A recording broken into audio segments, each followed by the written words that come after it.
नमस्कार, जय हिंद, वंदे मातरम साथियों। बहुत बहुत स्वागत है आप सभी का आपके अपने यूट्यूब चैनल एग्ज़ाम ट्रिकी में। दोस्तों, आज हम जो आपका लैंग्वेज एंड कम्युनिकेशन का पेपर था उसको सॉल्व करेंगे और आप सभी जितने भी हमारे भाई बहन हैं सभी लोग अपने मित्रों के पास वीडियो को ज़रूर शेयर कर दीजिएगा और चैनल पर नए थे तो चैनल को सब्सक्राइब कर लीजिएगा और बेल आइकन में ऑल का ऑप्शन है आता है उसको प्रेस कर लीजिएगा, जिससे कि हमारे लेटेस्ट वीडियोस की नोटिफिकेशन होगी वो आपको समय से मिलती रहेंगी। तो दोस्तों, यहाँ पर आपके सामने चलते हैं पहले प्रश्न पर और कहा गया है बहुविकल्पी प्रश्न में पहला प्रश्न। और दोस्तों ज़रूर बताइएगा कि आज का आपका पेपर कैसा हुआ और आपने कितने प्रश्न, जो छोटे वाले प्रश्न थे 20 नंबर के प्रश्न हैं, उनमें आपने कितने प्रश्न सही किए।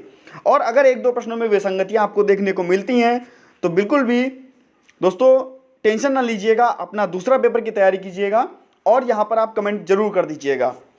पहला प्रश्न आपके सामने, संप्रेषण में संदेश भेजता है प्राप्तकर्ता, प्रेषक, संदेश या दर्शक। तो दोस्तों यहाँ पर आपका जो ऑप्शन सही होगा सी, प्रेषक जो होगा वो संदेश भेजता है।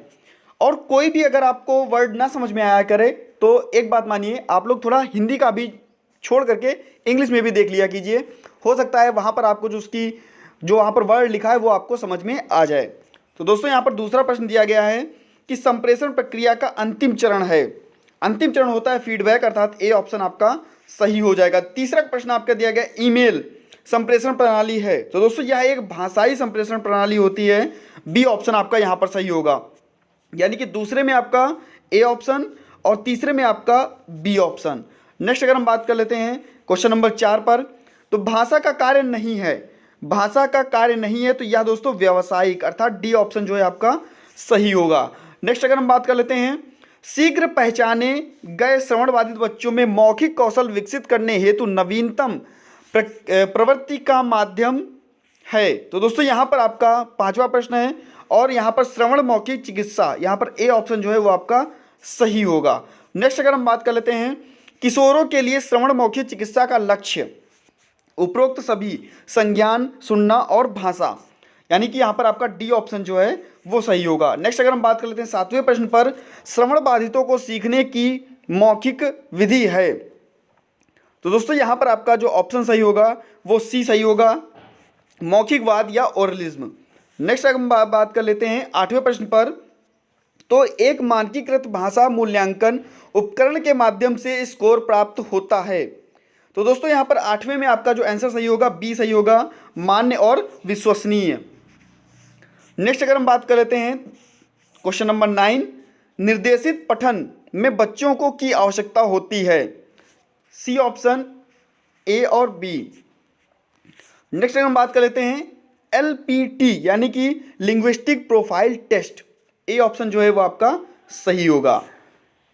यहाँ पर अगर हम सही गलत पे बात कर लेते हैं तो पहला प्रश्न आपके सामने दिया गया, संप्रेषण के लिए भाषा में उद्धृत भाषण का प्रयोग कम किया जाता है। तो दोस्तों बिल्कुल ये आपका सही हो जाएगा। नेक्स्ट अगर हम बात कर लेते हैं, भाषा का विकास परिवारों के प्रकार पर निर्भर करता है। तो बिल्कुल दोस्तों, कोई छोटा परिवार हो सकता है, संयुक्त परिवार हो सकता है, बड़ा परिवार हो सकता है, एकांकी परिवार हो सकता है। दोस्तों यह बिल्कुल प्रकारों पर निर्भर करता है, यह भी आपका सही हो जाएगा। नेक्स्ट अगर हम बात कर लेते हैं कि विशेष विद्यालयों में शैक्षिक द्विभाषावाद पर प्रतिबंध है, तो यह आपका जो कथन है वो गलत हो जाएगा। और नेक्स्ट आपका, सांकेतिक भाषा जानने वाले बधिर बच्चे समावेशी शिक्षा प्राप्त कर सकते हैं, तो बिल्कुल आपका ये सही हो जाएगा। और लास्ट आपका, ASL और BSL में कोई समानताएं हैं। तो दोस्तों यहाँ पर कई समानताएं हैं, तो यहाँ पर आपका यह जो है ये गलत हो जाएगा, यानी कि अमेरिकन साइन लैंग्वेज और ब्रिटिश साइन लैंग्वेज की बात की जा रही है तो इसके अंदर समानताएं नहीं है, तो गलत हो जाएगा आपका। नेक्स्ट अगर हम बात कर लेते हैं आपके फिल इन द ब्लैंक्स पर, यदि कोई व्यक्ति भाषा के माध्यम से नया ज्ञान अर्जित करता है तो वह कार्य पूर्ण करता है या करती है। दोस्तों यहाँ पर आपने, मुझे नहीं पता क्या होगा कि आपने क्या लिखा है, यहाँ पर आप पहचान भी या कम्युनिकेशन भी कुछ भी आप लिख सकते हैं, आपका सही होगा। लेकिन आपने जो भी लिखा हो यहाँ पर इसको हम थोड़ा डाउट में डालते हैं कि आपने क्या लिखा है। मेरे हिसाब से पहचान या कम्युनिकेशन अगर हम लिखते तो सही हो जाता, लेकिन पेपर जिसने बनाया है उसके हिसाब से क्या यहाँ पर होना चाहिए ये तो वही बता सकता है। दूसरा क्वेश्चन आपके सामने, भाषा में प्रत्येक शब्द के लिए संकेत है। दोस्तों यह आपकी साइन लैंग्वेज यानी कि सांकेतिक भाषा में सांकेतिक भाषा में आपका क्या है, प्रत्येक शब्द के लिए एक संकेत दिया गया है। नेक्स्ट अगर हम बात कर लेते हैं तीसरे प्रश्न पर, तो शिक्षक निर्मित टेस्ट में प्रश्न सेट करने से पहले तैयार किया जाता है। तो दोस्तों यहाँ दोस्तों ब्लूप्रिंट तैयार किया जाता है, ब्लूप्रिंट तैयार किया जाता है। नेक्स्ट अगर हम बात कर लेते हैं चौथे प्रश्न पर, तो यहाँ पर कहा गया कि भाषा की अपनी कोई भी लिखित शैली नहीं होती। तो लिखित शैली दोस्तों साइन लैंग्वेज में नहीं होती, यानी कि सांकेतिक भाषा में नहीं होती कोई भी लिखित शैली। जो भी होता है हम संकेत के माध्यम से ही सीखते हैं। और लास्ट आपका डीप स्ट्रक्चर और सरफेस स्ट्रक्चर शब्दों को द्वारा प्रस्तुत किया गया था। दोस्तों यह नॉम चॉम्स्की के द्वारा प्रस्तुत किया गया था। आप सभी ने नाम सुना होगा चॉम्स्की जी का।